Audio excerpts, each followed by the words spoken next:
Pathian thu thiang him chiarin lo ngai thang u tun tum chu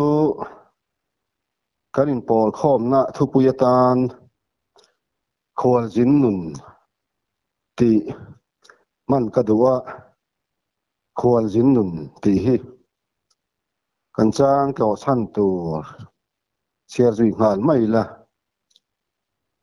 hebrai bung som le pathum chang som le pali heta hian khom hun het kan nei si lova kholo lo om tur chu kan zong zo ani tin korin thon ni bungli chang som le pariat chiar leng thil mu thei te hi en lovin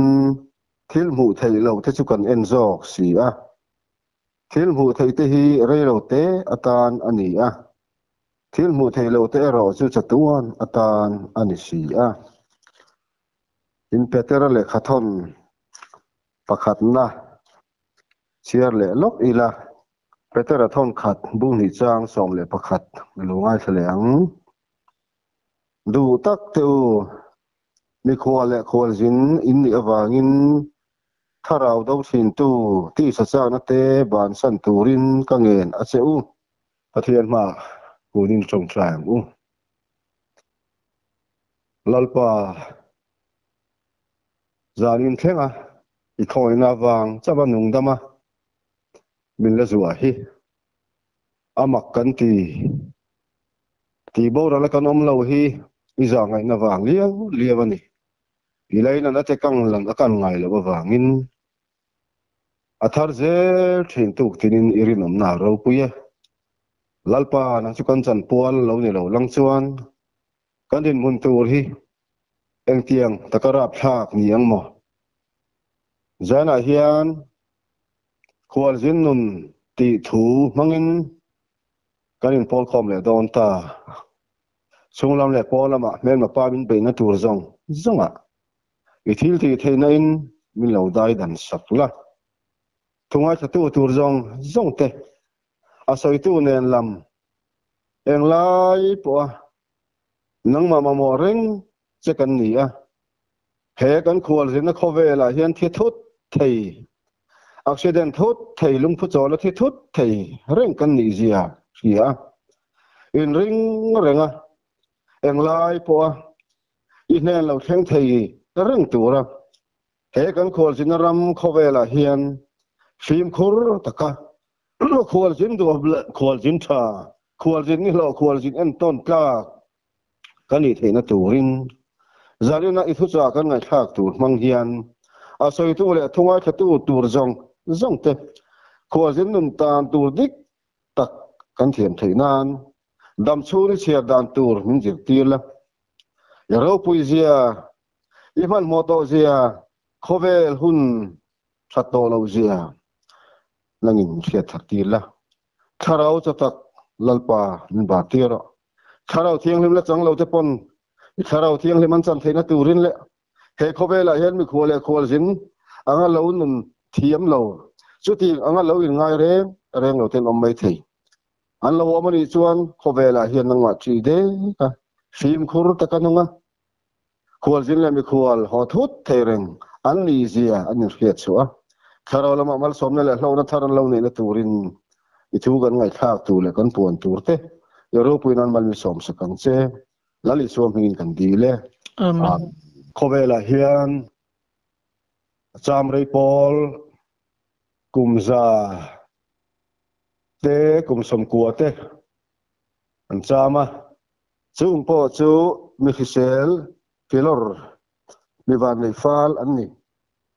sam som kwa khan kum som sari le kum som riat hi khowela kan cham chung a rei zong tin sam jek tu khan min khila tulai khovel mi khing dam rei zong kan ngai to chuan kum som sari le kum som riat han ban thleng zo lo kan tam ta maya khovel mi khing tu le ding on sari bor vel zinga hian minute tinin khovel chuasan kanom renga chuti yang bokin khowela ron piang mi hing ni tura khobela ron piang chuak minute tinin an om reng bok ani mi hing an lo pianga mitam takin khobel hun khrang khranga thlan mol pan zung boka meidil pan le van ram pan an sul pel luk ani chutiang khobel chiri to takle khobel hun hor tong to lama nang le ke hi kan chenga tin tu lai khobel hun in lum let dan hi soima sakadu chu khobel pum man thir hiang tram na satak khobel a hina kheng mek ani sang ni le som pathum atanga som panga chung khan ke kanga pathian in tharau thiang him ruai aron choi hiama ti chuan sang ni som paru ko her chuaka ko han pol tin chu tharau lama kan chawin kan hil du maya kan ro ti ti ngal a thilmak takning ka khia in chi ve ngain harna la dong ngai lo tharau thiang him siam tharna le tharau thiang him khoi harna la dong ngai lo om takin voira he chon ko han tam der tharau lama kan chawin kan mu thu kan ro kan ngui ema pulpit atangin sarmon nung em mit tui ne na thu soi ngai tha ka kha ta lam tu la te po mi sual piang thar mit tui na ron lam chuak mu tu ron wang ta tin biagin polamani se len khom na pui pun ni khuwa il mu khom na pathian tu soi ho om ngai to lo bitlem te a chau tharau thiang him tram theng lovin pathian thuan mani thunung chuan a khal kala khoi mulai la ya zawra ma hian bun thlen khata chau pathian tu soi ho chak na le pathian tu in pol ho thi na nom ta sang ni le pang malam kha chuan kanin khom ban te hian ho kan tu hil tu soi kha tin kan soi zui thina tin len khom ni khuwa lupun ni khuwa te hu khom ni khuwa te pathian tu kan soi khom le thina zan tai re khengin pathian thu le line pol khom na zoram hun khang khan om thing in khom te po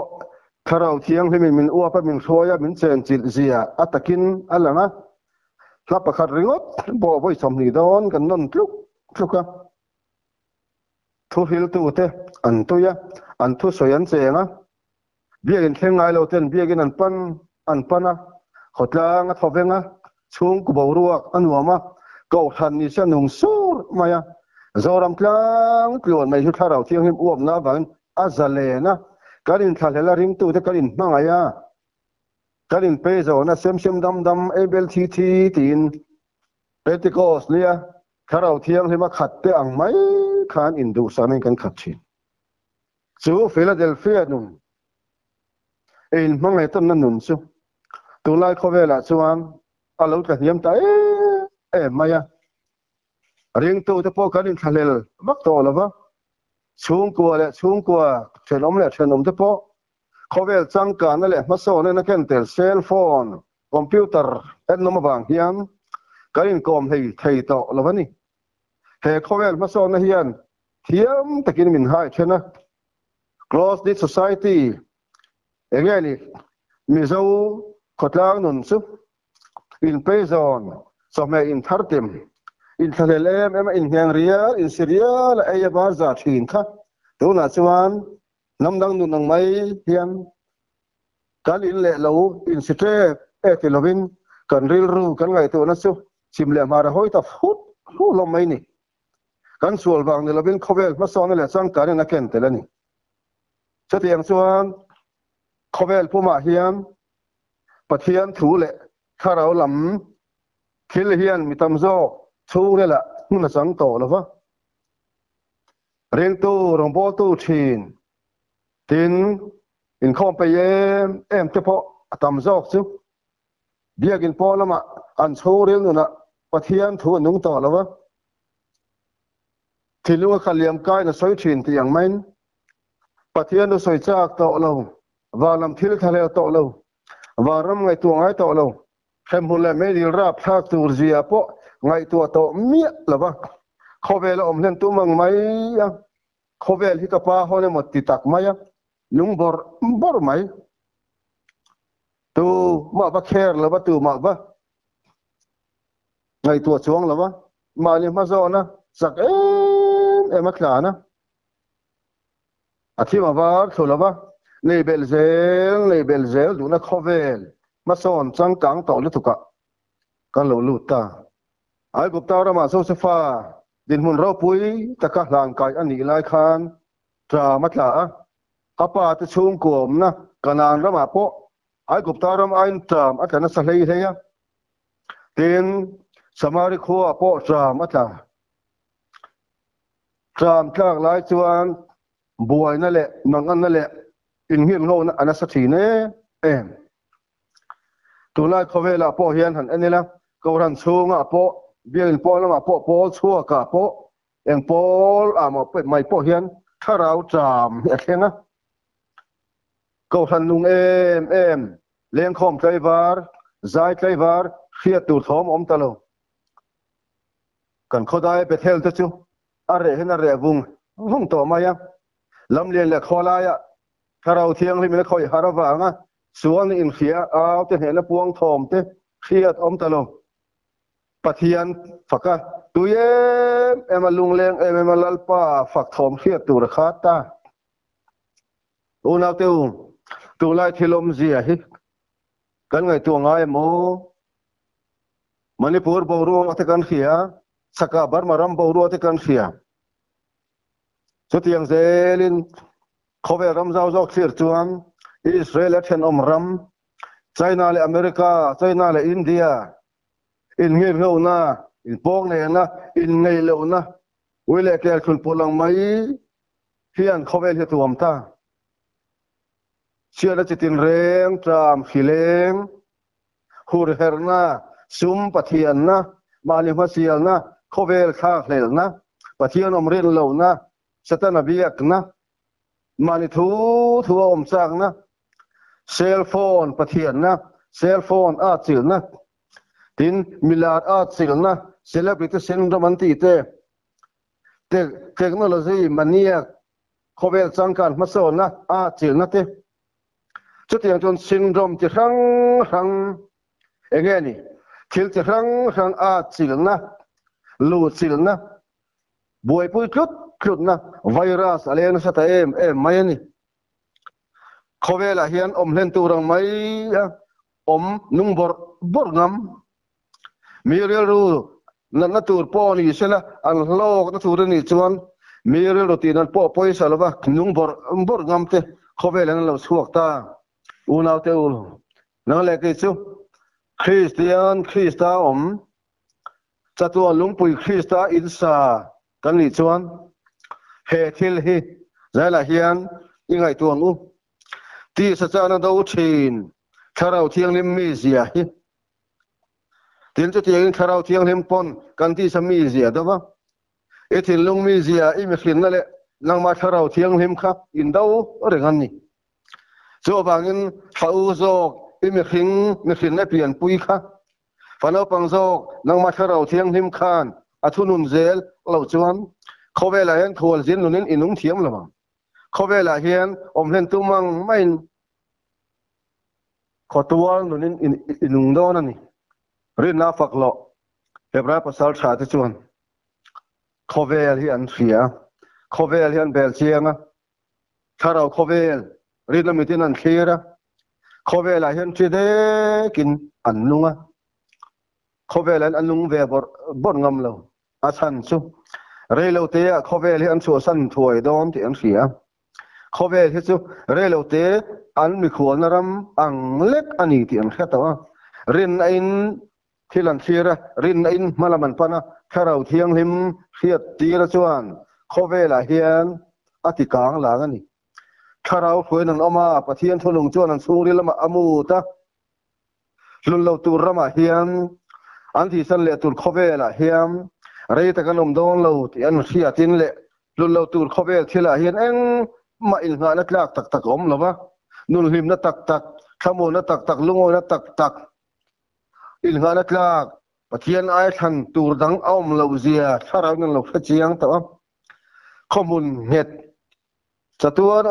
reng tur lalpan min sak sak su churam ti ngin ro lo chu an ngai an thal her thin leya hiam kanglang takin an oma an lung bor ngam lawa an duam ngam to lo mar sial ngam to lo ven thon an leya min mei ven na tak an le chu chu eng kim siam tu pathian ani better le khaton apo khan kan hu mi khole khol jin kan ni awangin kharau do thin tu ti sa cha na hi malmak ngama rabet zel hoi san zel tura ngen kan ni la la han khol jin dom tak kan ni theina turin pathianin bible kalom dan tur karin ven dan tur karin herrem dan tur min lo ko mu reng tu masa te he khovel a in khat mia lo khovela hian lali suatel lo chuan kanung ngam lo kani tin nun hi tharau thiang nim khoi lo chuan ka mangral ngam lo te ho te chuan thil mu thai te hian en lo wa ralle mai tur thela hian anin khat lo wa thil mu thai lo kan chatuan pa chun en thina chu thil mu thai ralle mai tur khovel atang chuan mu thai lo rin la mit chawa mu thai Krista ro lu ber chu an tana tok ziang khatawa chu chatuan ram thil chon an lung alena chu chatuan ram hlut na chuan avel tap thina he khovela hi chuan relo te chau an cham don tin khiat awangin kide kin film khur takin merel ro tin a hlavin pathian do lo zong nun hlavin an lung thin hey khovela hian sa khai tapin rong bo ten chu le khat thi awang ten tulna bangin khorang khang a jin chang kan nei thin thero kan an jin wanga mi khuan na chuan kan ril ru awang het sur thailo em ting ni ma kan ho le don ti kan khiat kat na chuan kan wa jin na khuwa chuan mani khuwangin min nun tir bor ngam thin lo in thar sun na chin oma bil mai ven tur oma ven thon tura pui tam em kan ni khuwa na khuwa chuan khotua lang mai kan nun bora kan thovel hle chuan mi huat mi ngei kan lo mai thin tin kan khen in te ngei pon arukin min ning thin chutiang chuan he khovel hi kan khwal jin na ram cham rei pol kum som sari kum somiat kum som ko vel le kan cham hun chu ani zoba phei chuan le kan om chung hi mit khap karang sok ani ti niminami le kan ni eng kan khesilo le kan om chung lim thang sok ani ati tin in le lo ro pui tak kan dinin kan sa mi hau sa deuh phei chuan in ro pui tak keiliang mi re thei ta na len lu ngam lo khapa ro pui le zom an sei ai oi thin keiliang in le lo nei be lo tan phei chuan manga po kan bu phak lo khapa in ro pui nen tam to ema zong chu bible chuan chu kan in le lo ro pui tak su angai ro pui lo om hlen don lo mani ti hian na changin ti hian lo soi mai mo mangin a in su asa veng tu in chol buk siamang lekin alo ti dai niamole mai mo mangin a in sa ti mai mo ri la soi nan mai mo ri chu thil klo lo thil derde takani in su ni ve ngei mai mo tan chon amuta alu ta chona chol ha dam nani ma seng ai lian zo ai chak tam chu eng man ni lo veng tu in chol buk siamang lekin ti le chol buk kan khia no pang te ro ten tu ma chun khodaya ilom lem nan chol buk an sachi chol buk a chon an cham hen ngaim an om rei ngai lo re lo te chum sa om nan chol buk kan siam chu tiang chuan mai mom point ril hi om hlen nan mang ngai lo alien zok len anin mu chuan ai liền zo khan ai mai ni tin là real chopin a chedar vek thina chat thin chút tiếng mai mầm ri lang lek le chol buk ang le kat lo pet lo tu chu kanin le lo khobel kanin khana hi zunia mole una teu khobel hi e lal solan golia tha thir anga thir chi khol jin an oma sola po kha khol jin ani golia tha thir dang kha ngai tu ro ho phorom tak beisi lo tha thai lo mi lo mani mà xem lão David ai rõ chuan alian em vom thuk avan nuam don em ati so la chuan pathian en lovin Goliath ha ringot thaina be chin lovati so lai pate dai David ai rõ chuan Goliath ha alian en kim siam tu pathian en kata Goliath ha enga mangai lo chutiang ring tu cheni chutiang ang khol jin chini chu khowela hen kan nom so la ang khol jin chuan khowel lungai mang anate hausak nate ro pui nate moi nate sa nate la nate thu nei nate la nate ming than nate mi aya chunga om chak nate hi an dam than an manga an hai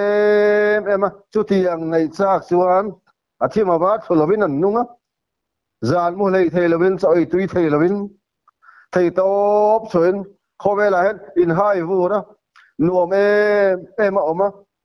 mi te kluk lo mi te o em mi te sa ra thei te ban phak lo khopa khi te din hun sang om chak an tam ma se chu tianga om an tum mek lai chuan lan nei no oxygen no aman thuta o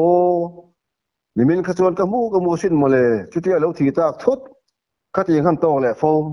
kan la to don chau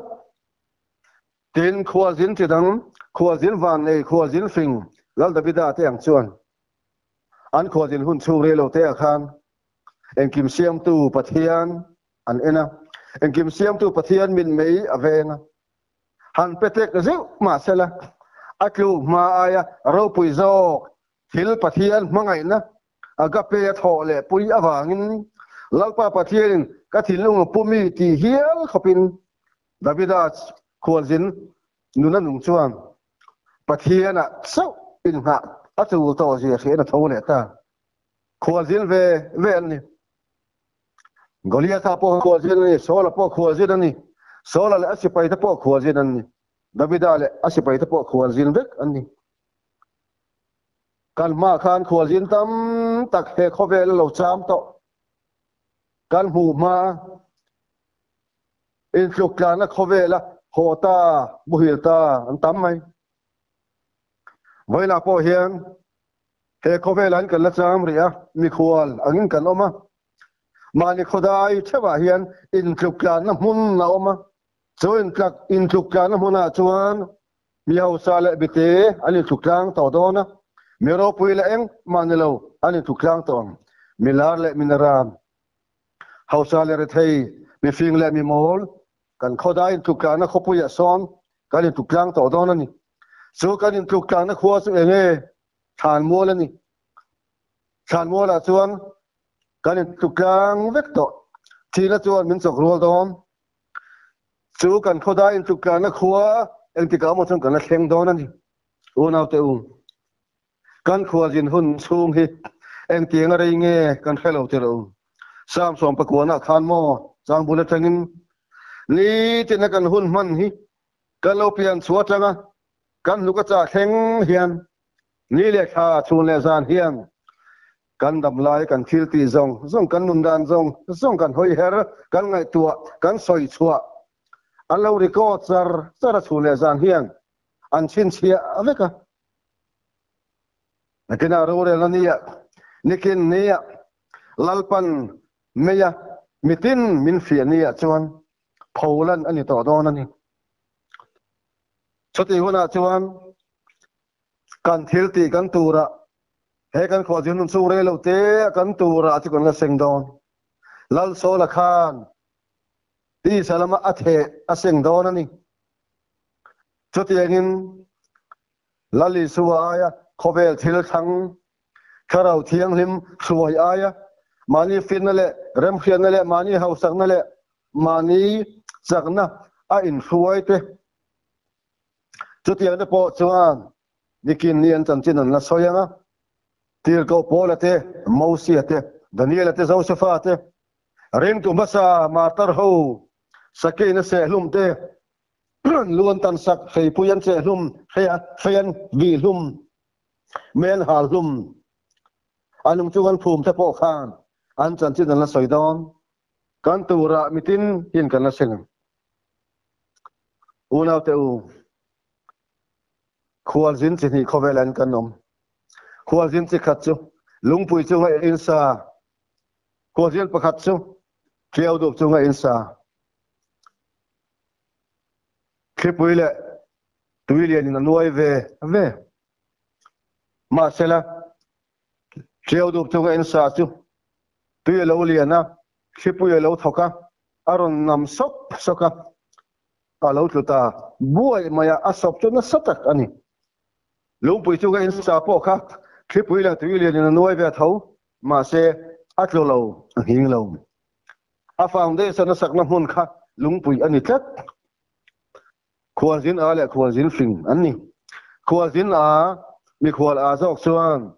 a sakna hun adik lo ti a heta yutuk khual zin fling jok mi khual fling jok chuan a sakna hun tur dik tak hun him lungpuya asa ti kha mangan le har sarna tuilia le tuifon lo thlen nu khan a he chiang chok heng khual zil pani te hian an fin le an a zia hi an saklai chang dai to khan an lo phelo bible la li sona soya lungpui chunga insa le teudup chunga insa sei chu chona zir tir chu khowela hen khual zin chi ni khual zin fing le khual zin a mi khual fing le mi khual a kanom mi khual a chuan Krista ain thilangan boy poya Krista an nei lawa chatuan nan nei lo chan nam nan chang lawa tharau thiang lim chan kher chul an thi lo khowela hen engtiang pon omila poitimia lavin annung bora an tharau kal na tur thim zia po ngai tu thei taw lo khopin sum le pa in doi a to a tangka sum zuna an wai to a khovel thil materialism hin abual a khat to a chu tiang khuazin a ho chu kiau du chu in sang te khan ni khovel hian kan hmalam huna thim sa tak ama chon sa don chu chu ma chon kan ni tin hun man cheu a hian kan thi dar ka tur khemia si lo hi malam hum khap khat po se si lo hian khovel a hen khwal zin nan nun na chang ri eng reng kan hello tam tak chi kan lung bor mai ni tuna kan hun mal mek phei chu hun khalera ni he hun khalera hian mitam tak chu Israel fa te khaler jin ton te lumang khan tharo la man te lum zai an te lum don sau bok hun ola bible chia pe lo fiam de la pathian ma thing chia pathian ma lom thu so thu pa choi thei to lo pathian ta na an hun po pe phal to lo khopa khovel thil ringot a buan tam to la tu khopa khata arong bo tu a ming le ani na ka soi lo ma yang ve chia zan khat kan committee bang hi opi tunai khobela jong nang ni yanga pathian thu hatia han soi bible chia đó bethel ti ve lang hi e kile chu kan man to lo mi kan chul vek to kan chang kang to kan bua to lu bible chia na hun bethel na hun pom to lo kha pa trong kam kha ka thin lai na cham reng thin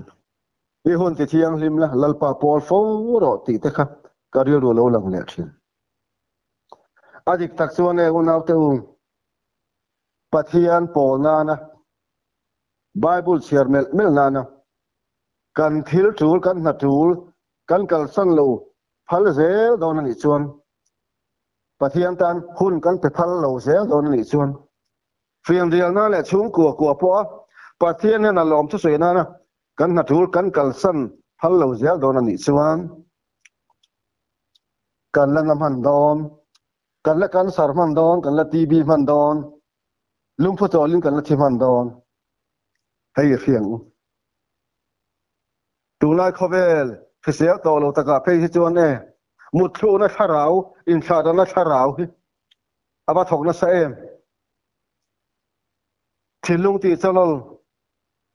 pathian thu lam ngai sak thei to mi lo an thilung atanga pathian thu sak suaka khovel thil ringot an thilung a seng lut muwa to hin pung to van ram lo aya hau sak sak zo Medi klak aya re thei hlau to zo tharau thiang hlim hruaya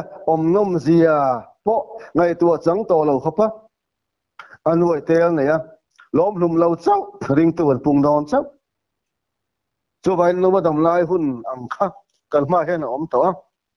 lali suan cho dang ral mai omin phe su cho tu na nun khleng om reng tur cho mi khleng fa pain apek tur cheu chu cha kin phe zo ro min ti te hi ka ngai tu na lu thin hebrai mu som pathum changa chuan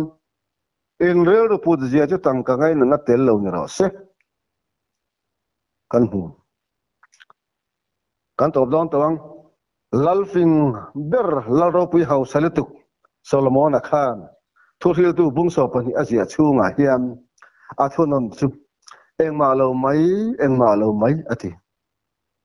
bu sari chang so panga khan a testimony ro pui de kati chu kanun engma lo wa hian engkim kalo hu sia enge om sia lali su chuan solomon me po aro puina zong ain chei khan ram tu tin pa ko chuk lo wati dai pathian ma hian ne wan tur chuan tur chapo pui tur me khing hian kan nei lo pathian ma kan ter zia kan nep zia kan lo bol ho zia pathian ma hian me khing hian in fakna tur ane lo zia ain mu chuwa dar kar engma lo ani lai chia kha pathian ngaya aro pui lai ber ani zakai po lali suwa ma amual phaulai takha lali suwa ma moilai takani lali suwa ma kan mual phau huna cross ma kan sual zia in sia kan thilung ke sam kan tra hom lai tak van kho poin moi min ti lai ber khwal zin duam khwal zin fing khwal zin ni lo kan ni na hun turani chu bang kan unau teu he kan khwal zin hun su re lo te a hian mo ni tinin kan kuang tur chuan min hai hut suta san mual chuan min ko renga thina chuan min renga en tigni mo chuan min la thleng don en ti dar ka mo chuan ai si wa emo ai si ba man lo khopin kan la thi thut don unau teu khwal zin a ho chiao dup chung en sa ho kha chu e chatuan nei mi theilawa pathian khem tuarin chatuan na tuar renen nom don arab thak don le tu chu ta kan ka lo na tur chuan lali suarin pumpek ral rai to an chadong khosa aron tom ral vek to mai na to khokin lalpa na fapa chu sagramen tan aron sem to kalvarit lang han sagramen ro pui ber pathian fapa chu changnung angin lalpan kantan ruai ron the to aron sem som to chulali su taksala thi sen ina tharau thiang nim za khamna chang tha chu khwal jin hring lungpui chu in sa tharau thiang him hruai rin a khowela kal lungdem chi de kalal heseki anga khowela kal dem pathian min mei venga e zong lali suwa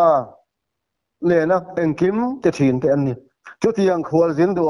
khwal jin van nei ruthi te daniel te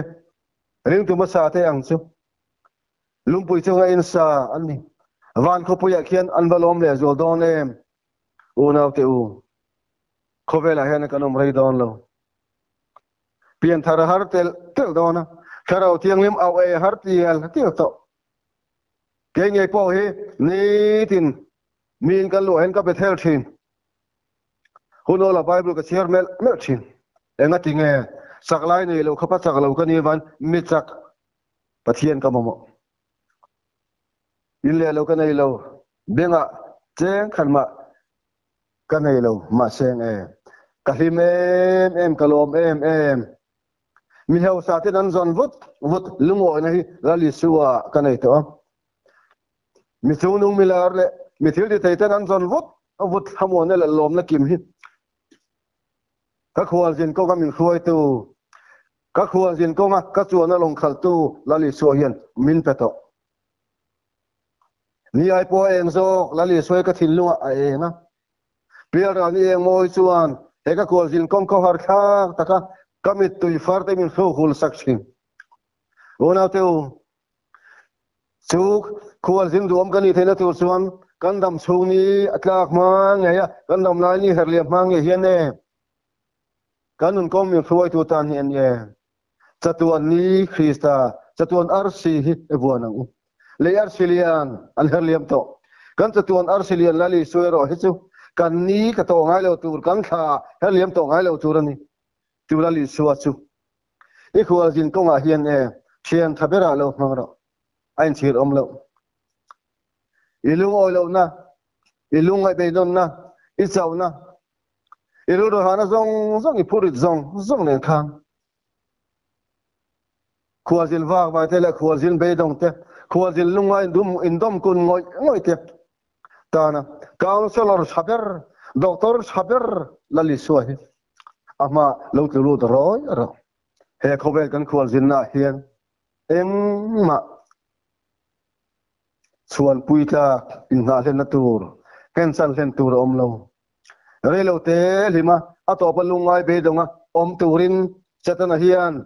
khobel thilmo ro pui mangin mitam takado ya me kan tu le fa no pang te po mel ma pa hian medial kan na turin ne mo takin andu zong tokdar acha me chuwang chuan zena hian ring tu masa te khwal jin wa ne le khwal jin ni lo khwal jin fing te angin ram khale zo ram hun tur kholo lo om tur chu rin na mitin khiri la chatuana tim tok lau lo ba chandam tu kia kan len hun tur chu u nau te u he khobe kan khod jin chang hian i ngai tuang o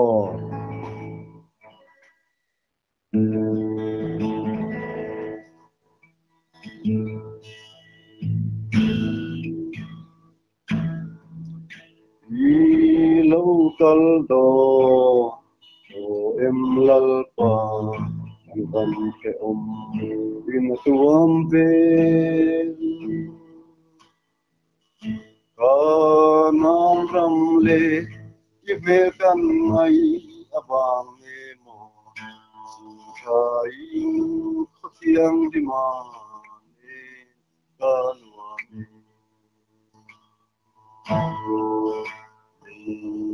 kunai zo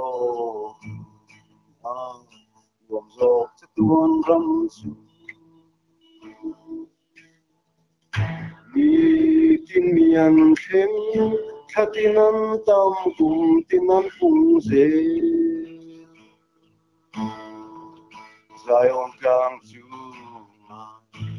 ram nom chu zai man fa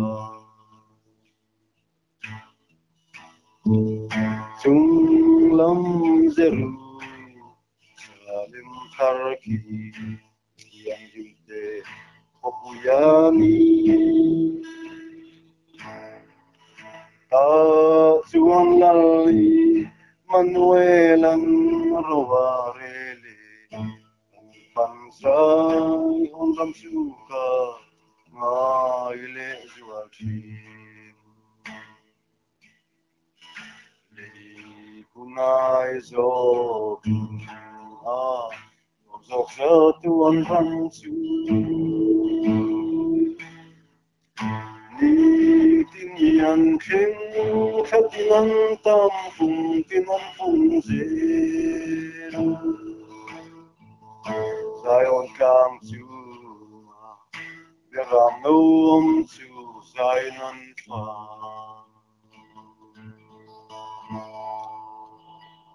Zena kisa enan seita